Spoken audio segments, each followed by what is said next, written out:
अंतरराष्ट्रीय युवा विद्वान, जैन दर्शन में यूनिवर्सिटी टॉप व गोल्ड मेडलिस्ट, जैन सिद्धांत एवं न्याय विषयों को सरलता से समझाने वाले, यूएसए, इंग्लैंड, ऑस्ट्रेलिया आदि अनेक देशों में जैन धर्म की महती प्रभावना करने वाले, पंडित टोडरमल पुरस्कार, युवा विद्वत रत्न आदि अनेक पुरस्कारों से सम्मानित मूर्धन्य विद्वान डॉक्टर संजीव कुमार गोधा जयपुर द्वारा जानिए धर्म का मर्म।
तो यहाँ ये कह रहे हैं उस जलकायिक जीवों की भी विराधना मुनिराज नहीं करते, अग्निकायिक जीवों की विराधना नहीं करते।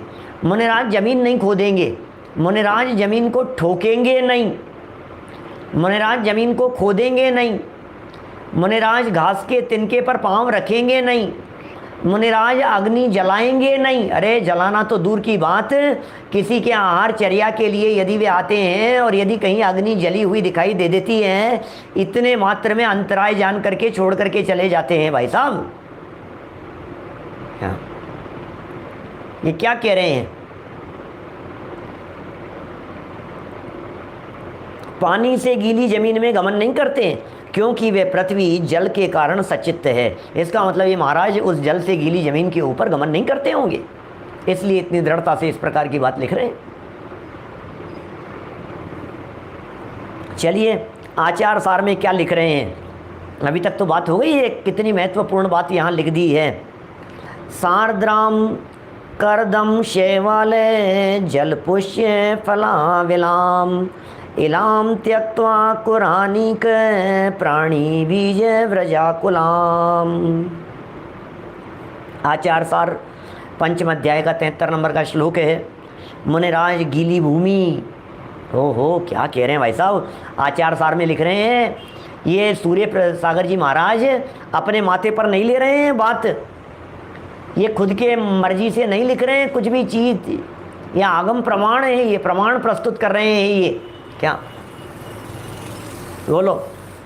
मुनिराज गीली भूमि, करदम माने कादा कीचड़, शैवाल माने काई जमी हुई, जल पुष्प और फलों से तथा अंकुरों से समूह, त्रस जीव तथा बीजों के समूह से व्याप्त हुई पृथ्वी को छोड़कर गमन करें। क्या इन सारे स्थानों को छोड़ करके मुनिराज गमन करें? भाई साहब ये क्या कह रहे हैं? क्या फूल की पंखुड़ियों पर तो अनगिनती त्रस जीव हैं, फूल की पंखुड़ियों के ऊपर गमन करने की बात कैसे हो सकती है? फूल की पंखुड़ियों को छू कैसे सकते हैं, टच कैसे कर सकते हैं? हमारे गुरुदेव श्री तो घास के तिनके पर पाँव नहीं रखते थे जीवन पर्यंत, उन्होंने अपने पूरे जीवन में कभी घास के तिनके के ऊपर पाँव नहीं रखा उन्होंने। कितनी करुणा थी उनके हृदय में उनके प्रति। क्या बोलो? उपवन में कहाँ जाएंगे आहार ग्रहण करने के लिए? कौन से उपवन में जाएंगे? और उपवन में यदि जाएंगे तो फिर वहाँ पर वो नहीं होगा, घास नहीं होगी, पगडंडी बनी हुई होगी, प्रासुक जमीन होगी, पत्थर लगे हुए होंगे, पक्की ज़मीन होगी, बीच में जाने आने का रास्ता होगा, तो वे वहाँ जाएंगे। मुनिराज ऐसे गमन नहीं कर सकते हैं। घास के ऊपर मुनिराज कैसे पाँव रखेंगे भाई साहब? श्रावकों को गमन करने के अंदर संकोच होता है, ऐसा लगता है हम कैसे उसके ऊपर पांव रखें। जिनागम में, शास्त्रों में इस तरह के उल्लेख हैं। घास के तिनके के ऊपर पांव रखना इस प्रकार से कहा गया है जैसे प्रेग्नेंट लेडी के पेट पर पांव रखना। गर्भवती स्त्री के पेट पर पांव रख करके गमन करने के समान ऐसा कहाँ है घास के ऊपर पैर रखने को। क्या कम से कम हम बुद्धिपूर्वक तो बचने के प्रयत्न करें भाई साहब। फिर जहाँ अशक्त हो, अशक्य हो, दूसरा कोई रास्ता नहीं दिख रहा हो, जाना ही है, गमन ही करना है, तो फिर ठीक है, जो होगा सो होगा, कोई बात नहीं। कोशिश तो यही करें कि भाई यदि हमारे को एक तरफ घास है और एक तरफ बिना घास की ज़मीन दिख रही है तो बिना घास की ज़मीन से गमन करें, इतनी तो कोशिश की जा सकती है।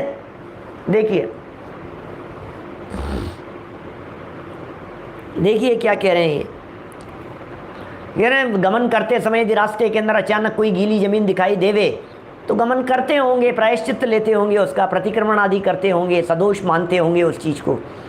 माने ये आदर्श तो नहीं है इस तरह से गमन करना। बरसात के समय में क्या करेंगे कि बरसात के समय में तो चौमासे के अंदर विहार करने का निषेध बतलाया है। चौमासे में विहार करने का निषेध का कारण क्या है? उसके निषेध का कारण ही एकमात्र यही है कि वहाँ जल का एक जीव होंगे, जगह जगह हरियाली होगी, ग्रीनरी होगी, पानी होगा। कैसे करेंगे?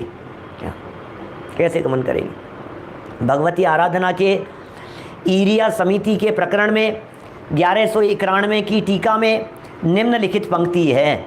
भगवती आराधना ईरिया समिति का प्रकरण मुनिराजों के जीवन से संबंधित प्रकरण है। हमें तो कहाँ जीव हैं पृथ्वी आदि में वो सिखा रहे हैं, वो दिखा रहे हैं, और उसके लिए ये प्रमाण प्रस्तुत कर रहे हैं। देखिए, परिहृत वुस तुसमसी भस्मार्द्र गोमय तृण निचय जलोपल फलकम बीजांकुर तृण रहित पत्र जल कर्दमादि रहितत्वम तथा ऐष्णा समिति के प्रकरण में 1206 की गाथा की टीका में निम्न पंक्ति है। क्या लिख रहे हैं देखिए। अकर्दमेन अनुदकेन अत्रदकेन अत्रस हरित बहुलेन वर्तमना, जो वाक्य दिए हैं उनमें भी कर्दम व जल सहित भूमि में गमन का निषेध किया गया है। बोलो कहाँ तक बात बतलाएं भाई साहब। भगवती आराधना की कह दी, आचार सार की कह दी, शास्त्रों के प्रमाण देकर के बात कह दी, इन गाथाओं की टीकाओं में कितना स्पष्ट शब्दों में इनमें गमन करने का निषेध बतलाया है। और सुनिए, ये सूर्य सागर जी तो वर्तमान के आचार्य हुए ही हैं, लेकिन जिन ग्रंथों के प्रमाण प्रस्तुत किए हैं ये भी कोई चौथे काल के ग्रंथ नहीं है। ये सब पंचम काल के मुनिराजों द्वारा पंचम काल में बैठकर ही लिखे गए ग्रंथ हैं। इसलिए कोई व्यक्ति इस बात को रंच मात्र भी ऐसा न समझ लेवे कि ये तो चौथे काल की बातें हैं। आचार्य कुंद भी पंचम काल में ही हुए हैं, अमृत चंद्र भी पंचम काल में ही हुए हैं, उमा स्वामी, समंत भद्र, अकलंक देव सब पंचम काल में ही हुए हैं। ये सब पंचम काल की चर्चा है। क्या तो सब पंचम काल के हैं, इसलिए काल से कोई फर्क नहीं पड़ता है। मैं ये कहता हूँ काल के प्रभाव की दृष्टि से श्रावक और मुनिराजों में ही परिवर्तन की बातें क्यों करते हो? काल के प्रभाव की दृष्टि से थोड़े से हमारे भगवान में भी परिवर्तन की बात कीजिए ना। क्या बोलो, सोचिए जरा। माने यदि परिवर्तन करना है तो चौथे काल के भगवान अलग होते होंगे, चौथे काल की प्रतिमाएं अलग प्रकार की होती होगी। पंचम काल की प्रतिमाएं हैं, पंचम काल की प्रतिमाएं तो आशीर्वाद वाली बनाएंगे, पंचम काल की प्रतिमाएं तो हम इस तरह की बनाएंगे जिनके माथे पे मुकुट लगे होंगे। पंचम काल की प्रतिमाएं तो ऐसी बनाएंगे हम, क्योंकि भाई साहब पंचम काल के भगवान हैं। अब पंचम काल के भगवान तो सब चलेंगे। क्या बात कर रहे हो? स्वरूप नहीं बदलता है भाई साहब। पंचम काल में आत्मा कैसा होता होगा? मैंने अपनी काल चक्र वाली पुस्तक में एक जगह पर प्रकरण लिखा, काल के अनुसार सब कुछ बदल जाता है।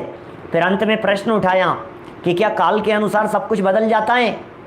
फिर जवाब दिया उसका कि नहीं, काल के अनुसार सब कुछ नहीं बदलता, वस्तु का स्वरूप नहीं बदलता। चौथे काल का नमक खट्टा था, मीठा था, पंचम काल में खारा हो गया है। पंचम काल की मिश्री मीठी है तो चौथे काल में कैसी होती होगी? वस्तु का स्वरूप है, वो कभी नहीं बदलेगा। अग्नि चौथे काल में भी गर्मी होती थी और पंचम काल में भी गर्मी होती है, इसमें काल का फर्क नहीं पड़ता है। वस्तु का स्वरूप कभी नहीं बदलता है। एक होए तरण काल वहाँ परमारथनो पंथ, श्रीमद जी राजचंद्र जी साहब की ये पंक्तियाँ। वस्तु का स्वरूप तीनों काल में एक ही रहता है। ये वस्तु स्वरूप है, ये जनागम है, ये जनवाणी है।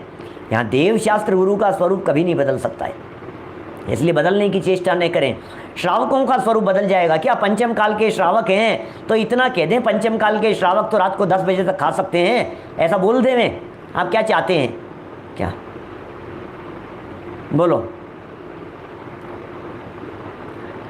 माने आप सोचिए जरा, आप कल्पना कीजिए,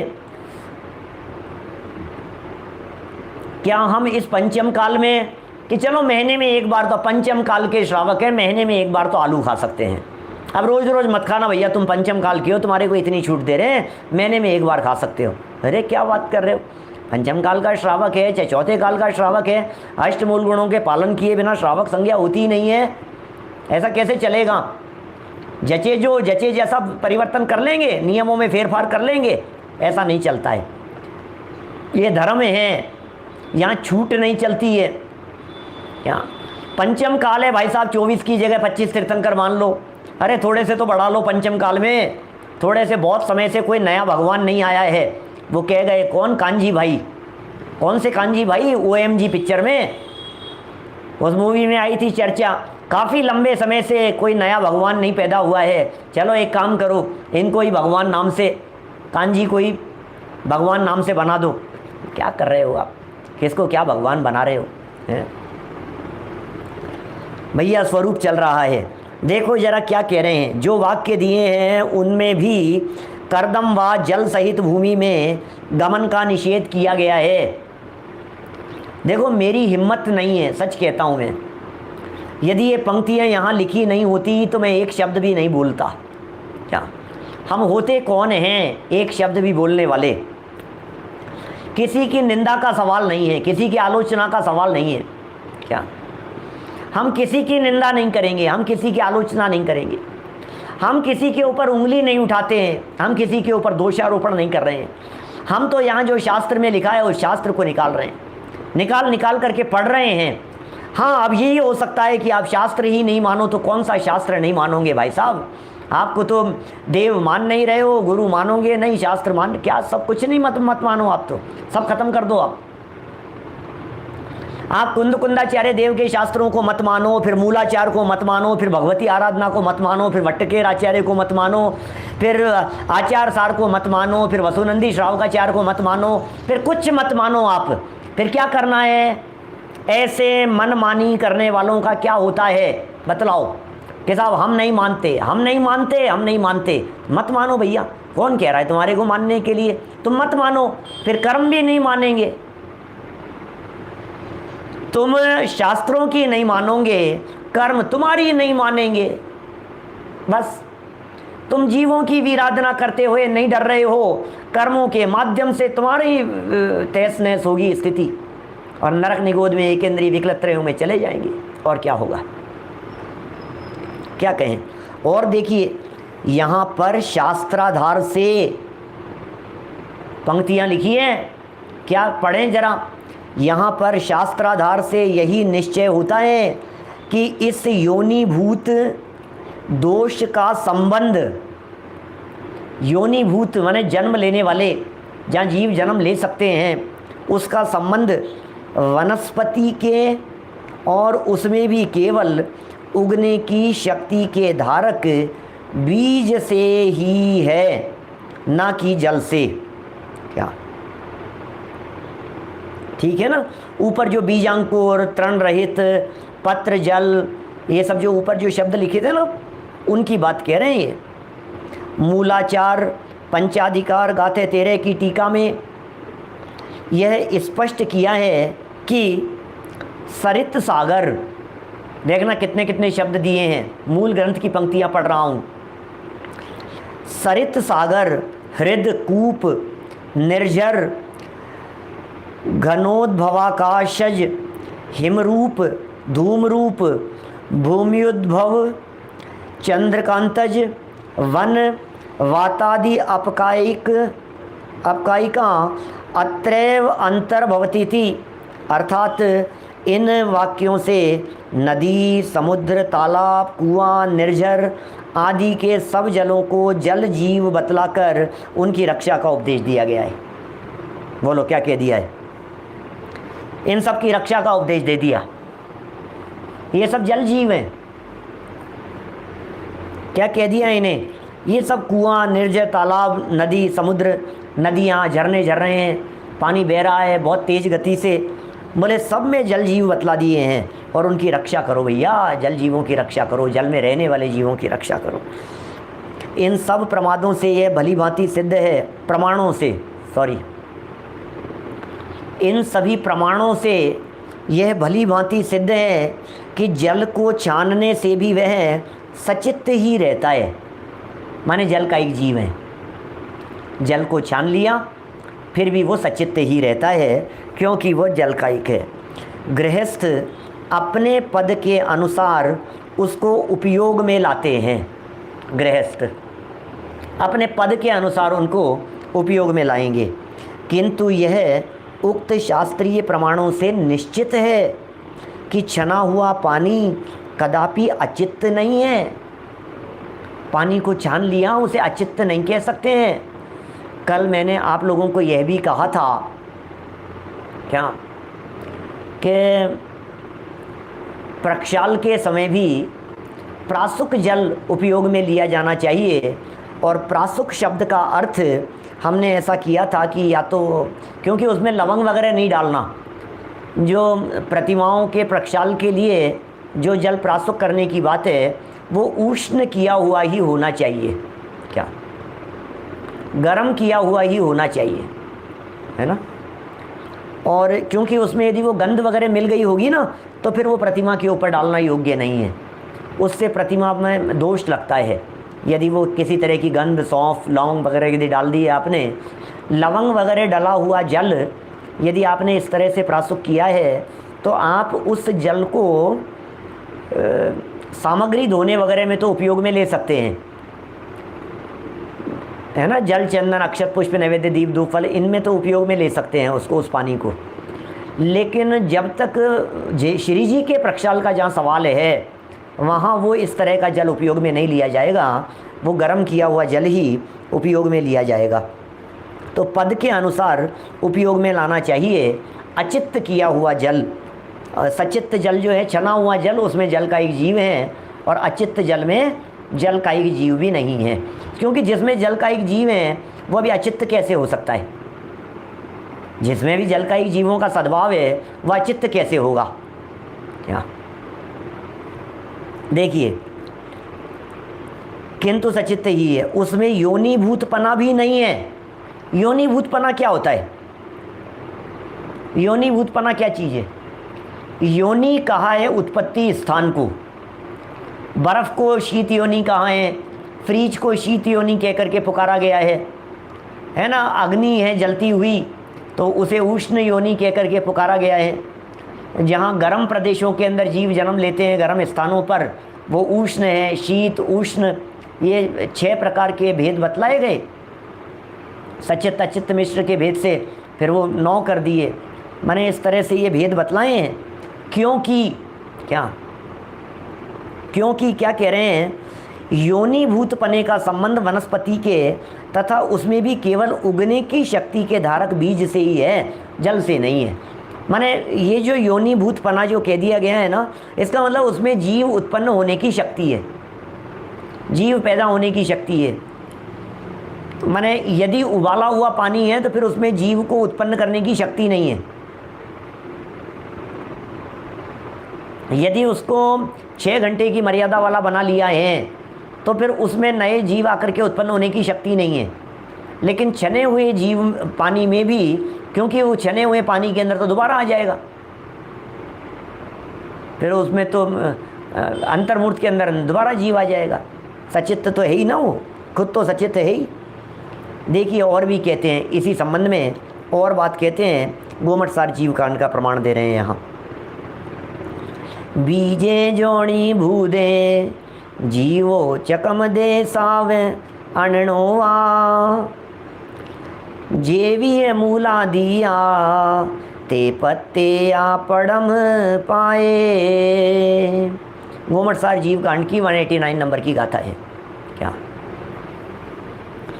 जिस योनिभूत बीज में, जिस योनिभूत बीज में वही जीव या अन्य जीव, कोई अन्य जीव आकर उत्पन्न हो, वह और मूल आदि प्रथम अवस्था में अप्रतिष्ठित प्रत्येक होते हैं।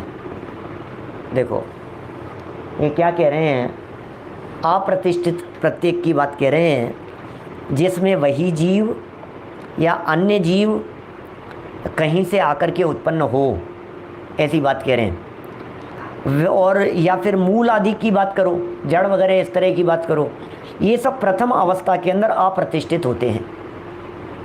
भावार्थ है, वे बीज जिनकी की अंकुर उत्पन्न करने की शक्ति नष्ट हो गई है, ऐसे बीज जिनकी अंकुर उत्पन्न करने की शक्ति नष्ट हुई है, नष्ट नहीं हुई है, सॉरी नई शब्द भूल गया मैं, वे बीज जिनकी की अंकुर उत्पन्न करने की शक्ति नष्ट नहीं हुई है और जिनमें या तो वही जीव आकर उत्पन्न हो, देखो दोबारा वही जीव भी आकर के उत्पन्न हो जाता है, वही जीव, जैसे आलू में जीव उत्पन्न होते हैं ना, वही जीव बार बार में आकर के उत्पन्न होते रहते हैं। जो पहले उसमें था वही जीव मरा और मर करके दोबारा उसी में आकर के जन्म ले लिया। निगोदिया जीवों में तो 90% 99% परसेंटेज तो लगता नहीं है यद्यपि इन सब बातों में इस तरह से, लेकिन तो भी बहुत आयत बार बार में उसी क्षेत्र में जन्म लेते रहते हैं, वहीं मरते हैं, वही जीव दोबारा वहीं जन्म ले लेता है, फिर वहीं मरा, फिर वही जीव वहीं पर दोबारा जन्म ले लेता है, फिर हुआ, फिर इसी तरह से। क्या? या कोई दूसरा जीव कहीं अन्यत्र से मरकर आकर उत्पन्न हो, कोई दूसरा जीव ऐसे भी हो सकता है। और इसी प्रकार मूल कंद माने वही कंद मूल, वही बात कर रहे हैं जमी कंद जैसे। क्या? आदि जिनको कि पहले सप्रतिष्ठित कहा है, वे भी अपनी उत्पत्ति के प्रथम समय से लेकर अंतर्मुहूर्त तक, अंतर्मुहूर्त पर्यंत, जब वे जन्म लेते हैं तो जन्म लेते ही अंतर्मुहूर्त पर्यंत अप्रतिष्ठित प्रत्येक ही रहते हैं। देखो कितनी गजब की बात कही है। जो कंद वगैरह भी है ना, जिनको सप्रतिष्ठित कह करके पुकारा गया है, आलू वगैरह भी, ये भी उत्पत्ति के समय प्रथम अंतर्मुहूर्त तक तो अप्रतिष्ठित रहते हैं, फिर उनमें जीव धड़ाधड़ नए आकर के जन्म लेते रहते हैं, नए जीव आए जन्म ले रहे हैं, नए जीव आए जन्म ले रहे हैं, खूब जीव, उनमें जीवोत्पत्ति, बहु जीव राशि उसमें आकर के जन्म लेती है, तो फिर वो सप्रतिष्ठित प्रत्येक हो जाते हैं। देखिए सप्रतिष्ठित माने जिसके आश्रय से अनंत जीव और रहे, वो सप्रतिष्ठित है। अप्रतिष्ठित माने नहीं रहे, जब तक नहीं है। उक्त कथन से स्पष्ट है कि योनिभूत पने का संबंध वनस्पति से है, न कि जल से, अतएव छना हुआ जल भी सचित्त ही है।